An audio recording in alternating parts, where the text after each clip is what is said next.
आज मेरी सासू माँ ना बहुत ज़ोर-ज़ोर से रोने लग गई और चुप ही नहीं हो रही थी। तो सुबह-सुबह मैं अपना घर का सारा काम वगैरह कर ली थी और मम्मी यहाँ पे ना बैठ के फ़ोन में बात कर रही थी। और यहाँ पे क्या हुआ कि पापा की भी जो तबीयत थी ना वो हल्की-हल्की उनको ख़राब लग रही थी। तो मम्मी, मैं और राहुल तीनों पीछे पड़ गए थे कि पापा चलो डॉक्टर के पास दिखा के एक बार दवाई ले लेते। लेकिन जो मेरे ससुर जी है ना वो ऐसे ही है कि किसी की बात नहीं सुनते और इसीलिए मम्मी को बहुत ज़्यादा गुस्सा भी आ रहा था और रोना भी आ रहा था। पहले से मेरा पैर ख़राब हुआ है, मैं यहाँ पे बैठी हूँ, अभी तुम्हारी भी तबीयत ख़राब हो जाएगी। क्योंकि मम्मी को पता है ना हमारे घर का रूटीन ऐसा है कि जहाँ तबीयत ख़राब होती ना फिर एक के बाद एक के बाद एक हर फैमिली मेंबर के साथ है ना कुछ गलत होता ही है। तो इसीलिए मम्मी और मैं हम सब पीछे पड़ गए थे पापा, लेकिन पापा सुनने को तैयार ही नहीं है। उनकी आदत ही ऐसी है कि जब तक लास्ट मोमेंट में एकदम ज़्यादा तबीयत ख़राब नहीं हो जाए ना वो उठ के डॉक्टर के पास नहीं जाते। मैं और राहुल यही कोशिश कर रहे थे कि मम्मी कैसे तो चुप हो जाए, क्योंकि उनके ऑलरेडी पैर में लगा हुआ है और ज़्यादा स्ट्रेस लेगी ना तो पेन भी ज़्यादा होगा। तो हम लोग जोक्स वगैरह कर रहे थे। उतने में आज मेरी मम्मी और दीदी आ गए थे मम्मी को देखने के लिए, क्योंकि मम्मी के पैर में लग गया था। तो बहुत सारे रिलेटिव्स आ रहे थे तो मम्मी और दीदी भी आ गए। फिर सबसे मिले, मेरे ससुर जी से मिले, मेरे दादू का पैर वैर पड़ा, आशीर्वाद लिया, फिर दीदी ने भी आशीर्वाद लिया। को ऐसे टाइम पे ना रिलेटिव्स ही काम आते हैं। तो सब लोग आ रहे थे मम्मी को देखने के लिए एक के बाद एक। फिर मम्मी है ना यहाँ पे मेरी सासू माँ रो ही रही थी और मेरी मम्मी आके बोली अरे क्यों रो रही हो, चुप बैठो, ऐसा सब तो होते ही रहता है। फिर मैंने बताया कि मेरे ससुर जी ऐसे कर रहे कि दवाई लेने नहीं जा रहे। तो मम्मी भी बोली काफी पापा जी को जाके दवाई ले लो, अभी पता ही है घर में ऐसा होता है। तो कई आप लोग के भी घर में ऐसा होता है क्या कभी कभी कि कुछ खराब होते हैं ना उसके बाद सब चीजें खराब होती ही जाती है। तो मुझे कभी कभी ऐसे लगता है ना मेरे घर को नजर लग गई है बुरी वाली। लेकिन खैर छोड़ो, अब पता नहीं क्या हो रहा है क्या नहीं हो रहा है। मैंने इन लोगों के लिए जूस लाया फटाफट और हम लोग अंदर बैठ के ना सब लोग बातचीत वगैरह कर रहे हैं। फिर राहुल गए और समोसे वगैरह लेकर फिर समोसा दिया और ये लोग खा ही नहीं रहते क्योंकि काफी ज्यादा गर्मी थी।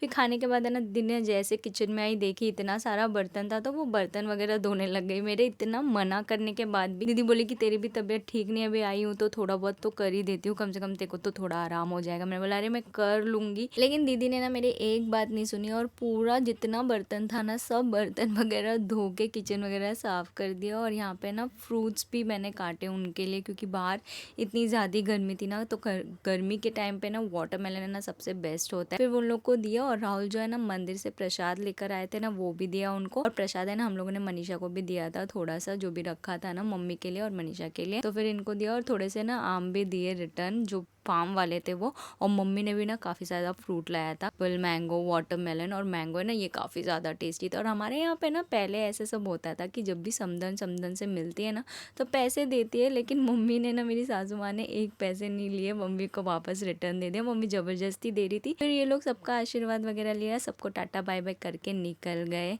और काफी ज्यादा अच्छा लगा सबको। मेरी मम्मी और दीदी आई थी। तो चलो जल्दी से मिलती हूँ आप लोग को अगले वीडियो में, तब तक के लिए बाय बाय।